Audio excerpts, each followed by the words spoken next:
America में चुनाव है, आखिर दांव किस पर है अब आपको बता देते हैं। मतदान का काउंटडाउन शुरू हो चुका है, लेकिन इससे पहले देखिए जिस तरीके से दांव लगाया जा रहा है वो किस पर है अब वो भी आपको बता देते हैं। अमेरिकी राष्ट्रपति चुनाव के लिए वोटिंग आज होनी है, तो ये चुनाव का माहौल है। 47वें राष्ट्रपति को चुनने के लिए यहाँ पर लोग मतदान करते हुए नजर आएंगे। तमाम मुद्दे हैं। 8.1 करोड़ मतदाता पहले ही वोटिंग कर चुके हैं, पहले ही उनकी जो मत है वो इकट्ठा कर लिए गए हैं। पोस्टल वोटिंग के जरिए कर चुके हैं लोग मतदान। तो देखिए पोस्टल जो वोट्स है वो इकट्ठे कर लिए गए हैं। 60% के तकरीबन जो मतदान है वो आज होनी है, यानी कि आज 60% लोग जो है वोटिंग करते हुए नजर आएंगे। अमेरिका का चुनाव है और ये दांव देखिए लोगों पर किस तरीके से लगाया जा रहा है। तमाम मुद्दे हैं, हमने मुद्दे भी आपको बताए। गर्भपात का एक मुद्दा, इसके अलावा जो संरक्षण है, जो जीव जंतु है उन लोगों को लेकर के भी एक मुद्दा। अंतरराष्ट्रीय पटल पर जो पॉलिटिक्स हो रही है, जो वॉर की स्थिति है, मिडिल ईस्ट में जो महासंग्राम मचा हुआ, ये तमाम मुद्दे अमेरिकी चुनाव में बेहद अहम है। और ये हम लगातार आपको बता रहे हैं कि अमेरिका का जो चुनाव है दांव पर क्या कुछ है, क्या कुछ लगा हुआ है। 60% मतदान आज होना है इस वोटिंग के जरिए। तो कनाडा का जो मुद्दा है वो भी इसमें गूंजेगा। इसके अलावा तमाम मुद्दे जो है, मिडिल ईस्ट में जिस तरीके से महासंग्राम मचा हुआ है, यूक्रेन रशिया आमने सामने है। इसके अलावा इजराइल भी 7 फ्रंट्स पर लगातार वॉर लड़ रहा है। अमेरिकी चुनाव में मतदान का जो काउंटडाउन है वो देखने को मिल रहा है। और इसके अलावा जिस तरीके से ये तस्वीर है, तो यहाँ पे देखिए जिस तरीके से सवाल खड़े हो रहे हैं कि आखिर अब आज अमेरिका की गद्दी किसको मिलने वाली है, कौन आज बैठने वाला है, किसके सर पे सजने वाला है जीत का ताज। देखिए जरा समझ लीजिए कि कहां पर कुल कितनी सीटें हैं। तो विस्कॉन्सिन में 10 सीटें हैं जिसको देख रहे हैं आप, यहाँ पे जो 10 सीटें हैं वो भी अपने आप पे काफी अहम हो जाती हैं। मिशिगन में 15 सीटें हैं और 15 सीटें जो है, इसी के साथ साथ जो आंकड़ा है टोटल काम बता रहे हैं आपको लगातार। और देखिए पेंसिल्वेनिया में 19 सीटें हैं। इसी के साथ साथ जो अलग अलग राज्य है, जो स्टेट्स हैं, वहां पे अलग अलग सीटें है। फ्लोरिडा है, फ्लोरिडा में 10 सीटें हैं, यहाँ पे ये स्विंग स्टेट है। इसके अलावा देखिए अगर बात करें हम एरिजोना की, तो यहाँ पे 11 स्टेट है। तो स्विंग स्टेट का जो सियासी गुणा गणित है, जरा समझा रहे हैं आपको कि किस तरीके से यहाँ पे जो है कौन किस पे पलड़ा भारी करने वाला है। नॉर्थ कैरोलिना में 16 सीटें हैं। इसी के साथ देखिए जो अलग अलग जगहें हैं उसकी जो सीटों का आंकड़ा समझा रहे हैं आपको हम। और इसीलिए जो स्विंग स्टेट है वो अपने आप में काफी अहम हो जाता है, क्योंकि स्विंग स्टेट ऐसा इलाका है जहां पर पलड़ा किसका भारी होगा ये अपने आप में तय करना मुश्किल हो जाता है। 16 सीटें जॉर्जिया में हैं और ये भी अपने आप पे काफी अहम हो जाती हैं। तो कुल 117 सीटों के जो अलग अलग कैलकुलेशंस है समझा रहे हैं आपको हम, और ये भी समझा रहे हैं कि इस बार वोटरों का रुझान किस तरफ हो सकता है, क्योंकि इस बार मुद्दे जो है वो गर्भपात से लेकर के जीव जंतु तक यहाँ पे बने हुए हैं।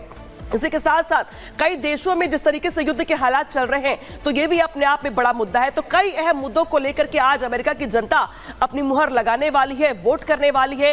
लेकिन देखना ये होगा कि दुनिया की महाशक्ति जैसे देश जो है यहाँ पर, उसमें अमेरिका जो सबसे अपने आप में ताकतवर देश है, और अब यहाँ पर कौन किसके सर पे ताज सजने वाला है, किसकी जीत होने वाली है, ये अपने आप में सवाल खड़ा हो रहा है। नजरें बनी हुई है हमारी भी।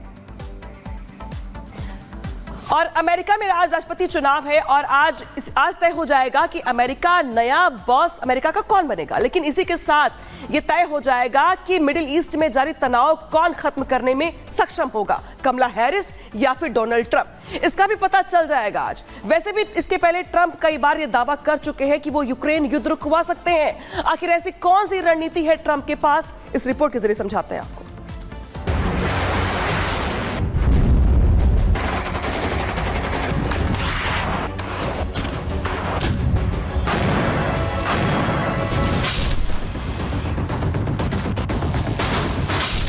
क्या अमेरिका का चुनाव तय करेगा मिडिल ईस्ट की किस्मत? अगर ट्रंप अमेरिका के राष्ट्रपति बने तो रुक जाएगी जंग। क्या अमेरिका राष्ट्रपति चुनाव तक करेगा यूक्रेन की तकदीर? ये वो सवाल है जिस पर दुनिया की नजर है। ये वो सवाल है, ट्रंप के बयान से खामेनेई दहशत में है तो रूस भी सोचने पर मजबूर है कि जिस जंग को खत्म करने में करीब 3 साल का लंबा वक्त लग गया, उस युद्ध को कैसे ट्रंप चुटकी भर में खत्म कर देंगे। आखिर कैसे ट्रंप इस काम को करेंगे, ये जानना भी जरूरी है। सितंबर 2024 ये वो महीना था जब यूक्रेन के राष्ट्रपति ज़ेलेंस्की अमेरिका पहुंचे और अमेरिकी नेताओं से मिलकर युद्ध में अपनी विजय की योजना रखी। ये ज़ेलेंस्की की रूस यूक्रेन जंग को खत्म करने की रणनीति थी। जब ज़ेलेंस्की कमला हैरिस से मिले तो उन्होंने कहा कि यूक्रेन युद्ध के अंत के बारे में कोई भी फैसला यूक्रेन की सहमति के बिना नहीं हो सकता। लेकिन वहीं दूसरी तरफ जैसे ही ज़ेलेंस्की डोनाल्ड ट्रंप से मिले, उन्होंने साफ और सीधे शब्दों में कहा कि ये युद्ध जल्द ही खत्म होना चाहिए, क्योंकि यूक्रेन और उसके राष्ट्रपति बड़ी कठिनाइयां झेल रहे हैं। मिडिल ईस्ट में जारी युद्ध को लेकर ट्रंप का स्टैंड साफ है और ये बात उनके भाषणों में भी झलकती रही है। 2 दिन पहले ट्रंप ने कहा, हम यूक्रेन में युद्ध खत्म करेंगे, मध्य पूर्व में संघर्ष को समाप्त करेंगे, अपराध मुद्रास्फीति को कुचल देंगे, सेना का निर्माण करेंगे, हम पर कभी आक्रमण नहीं किया जाएगा, कब्जा नहीं किया जाएगा या हमें कुचला नहीं जाएगा। And I will stop the chaos in the Middle East. There's another thing, Israel of hostage. I just hope they haven't been killed, but I think a lot of them are killed. And I will prevent World War III because you're just around the corner from World War III, and this will be a war like no other. This will be a nuclear war. And this will not be 2 army tanks going back and forth and shooting at each other. This will be a war. रूस Ukraine युद्ध को लेकर Trump बार-बार कह चुके हैं कि वो जीते तो युद्ध रुकवा देंगे। अगर किसी भी तरह से ऐसा हो गया तो ये भारत के लिए बेहतर रहेगा। प्रधानमंत्री मोदी कई मंचों पर भी कह चुके हैं कि ये युद्ध का समय नहीं है। रूस भारत का दोस्त है और रूस की चिंताएं जितनी कम होंगी, भारत के लिए भी एक मोर्चा कम खुला रहेगा। Bureau report, Republic Bharat. और इस बीच एक बड़ी खबर सामने आ रही है। अभिनेता सलमान खान को एक बार फिर से जान से मारने की धमकी मिली है। ये बड़ी जानकारी आपको दे दे, अभिनेता सलमान खान को फिर से धमकी मिली है और ये दरअसल जो धमकी है आपको बता दे कि ये मुंबई ट्रैफिक कंट्रोल रूम में सलमान खान को धमकी भरा मैसेज आया है। धमकी भरे मैसेज करने वाले ने 5 करोड़ रुपए की मांग की है। ये कहा है या फिर मंदिर में जाकर सलमान खान से माफी मांगे सलमान खान, और ये कहा है कि मुंबई पुलिस मैसेज भेजने वाली की फिलहाल जो है वो जांच कर रही है। Mumbai police traffic control room को ये मैसेज मिला है। तो सलमान खान को एक बार फिर से धमकी दी गई है।